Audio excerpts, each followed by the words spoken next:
Hello, Amanda here. The church will be Munia Bakope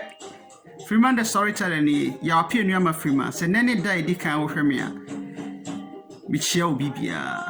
You another in so masam Freeman the storyteller me de buy and they say Edimpa sing Ahonya. Edimpa sing Ahonya. Aha, so Bible mo Proverbs 22 verse 1 esi edimpa sing Ahonya. Na enoso nkyere se bia odin de kwame ana akwadwo ana se din no on se din a bia manfo fili pa no edi se bia yawo eti se memi din yawo no ye amanfo fili dread aha na no nkyere se sa din no tese edimpa enye no na ye ka enipa u dignity se obeye di papa ewo wiase a wo suban papa eno ho asem ena yeka eye suban ho asem ne yeka yeka se edimpa sin Ahonya suban ho asem na yeka yo omande hye medamu nyina ase ye friend say masema making meka story anasa na sembi afa anasa bakwa sembi afa asema making papa bi na osi so na papa no na owo mami you know ohwe ne ma no papa yie di omo hia bi a oyema omo na sabi oka baabi no na ne mami you no ese wo sai omo che omo japade ni mu bi you know na obia ye den obia enya ne de ena omo che mu mi no bapani no fa ne de na de odi ho no so e fa ne de na omo fa omo de a obia ye se okoye no bapani no ede ne de na owo suban bi a ono no da bia no esisie ewonimu on se ewoni pa bi a omo wiase a omo pe esisie pa nti esisie wonimu a ode pesika ade kro obeton na ye 1 cedi kura na obeton be 10 cedi aha no de anya sika mo nti oye ya sa anya sika de bana otoso mienu no ono no ketwa no kuma no na ono de na sika ho hia no too much sa on hia sika sa ha na na dwen ye sika se de ne na mafo aya ba no ya dwen nyina ye se sika ifi se sika ene be ma ya yi wiase enti ne nuano mu mienu no de odi kan no se de bia o pesika no osisi nipa ene odi pesika no mo ena kola ne de ono de na onfa na we na dakro bi eduru ho se omo kwa kope aware omo aso aware enti omo ye na omo koye no omo krom ho anase omo kura anase no ema na ewo ho ni nyina no ebo nchenku se we mu de omo fi abusua papa mu nti no omo behwehwe aware ena ema no nyina no pani no odi kan no ohwehwe ema ne bia oba ne bia obehu no se ompe no na owo ni sika nso bebre ena na mafo no momu de omo pe bema bibi wo ne nsem bibi ni wo nsem a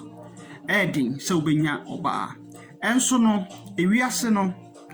emomu no ema ne bi wo ho a enya wo sika ena ohwehwe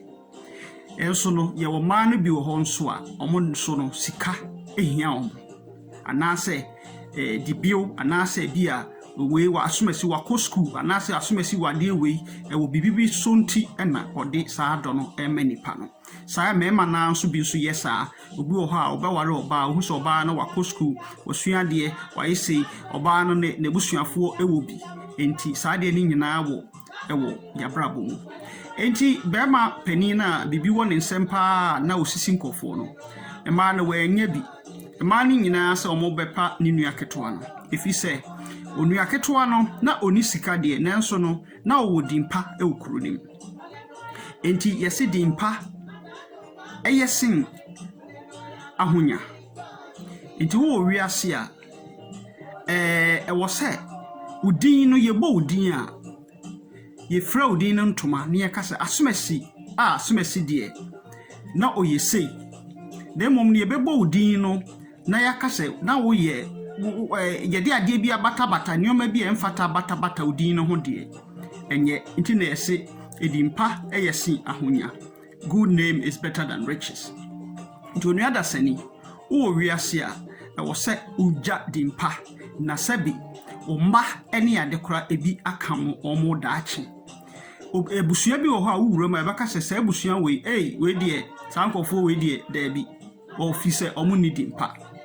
enti akwala no ema ni nyina ka so mbe wale akwala ni mum nemo no panina on mo wo sika no ema no anware no ene namafo ne die asesa enti se first no first na nka okoware a yebebisa se asomasi ofifie be mu ne de namafo de wuhia obi na agya wa sha puskele kebi na hu na agya odi bibi atuatua da nani ho ne ye veni se nani achi ni ade a na ohwe a we de obai kama pa de ade bi atuatua impokua bi ye yi ale se no ani se ye hwa ye komema no tina emema ne de mani komirika emma no so de mema no komirika nti onua dofo akwala no momunya aware panino enya aware nti dimpa yesin ahonya ewiase no se wo yesisie bebre na wo de pe ewiase agapade nyina sabi no obewu na wagya hodako wo dan ne obi bia no entimi mwoa dan se wo besi 1000 kura na so wugya din papa eno momo yesin se ubenya sa ahonya ne bebre sabi se wusidan kakraka ba kokora na wusidan be 1000 a edan ba ko pe na obedem edan ba ko no so se wodemu a wosada efa wompa esifa ena wompa no skora nso a esi efa no woda mpa no so a wosada empa no so fa baabi na ese ewiase agapade ne bra en ye brani oye neni abebrese ni ade a ye fa mu nyina no kese ye hu hia nti nipa de e wo se uja edimpa yesin ahonya wo wiase a menye sisifo esisie enya de a ye papa maye mo odin ni enkasa somasi ana obentin oba wiase no ni din no oti ni din a entoma papa fra ho ye bibi ni enhu se ewiase a wo baaye no wo so wo baaye no you came and leave a hallmark se odi ade bi si ho a wo bo po bi asapo no obi antimi nsane se Kwame Nkrumah ni efene sen Mandela moni ade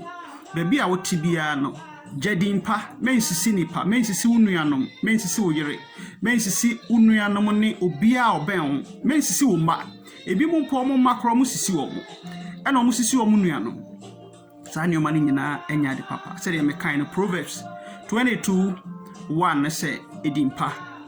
eho hia se ahonya se ne ene da edi kan a wo ba me channel eso a misraw subscribe my YouTube channel na mame ya apia nuama Freeman Aka Freeman the storyteller na mon subscribe my YouTube channel na mame na bring na metimi atwamfoni abekirem ena me wo another channel so a friend Team Freeman Simple Homes so wa manoni na se opese osidan ne ade so a eno so me maho akwankere Team Freeman Simple Homes me da mo nyina ase nyame nhirehira mo jadimpa ewo wiase manipa ye bo din se Kwame ana Kwadwo ana Kwame Ampon ana Isaiah ana se Zakaria ye beka se sa asomasi we oye ni papa ana se ye bo din se Muhammad ana se ye fere se Philip ye beka se ana ase Kwame Anson ye beka se asomasi sa papa we no ye ni papa sa de ni nyina be to ho afebo ama oma enso abenya bi fra udin ho ntoma medamase yemo somfupa medamase pa ne de bye bye.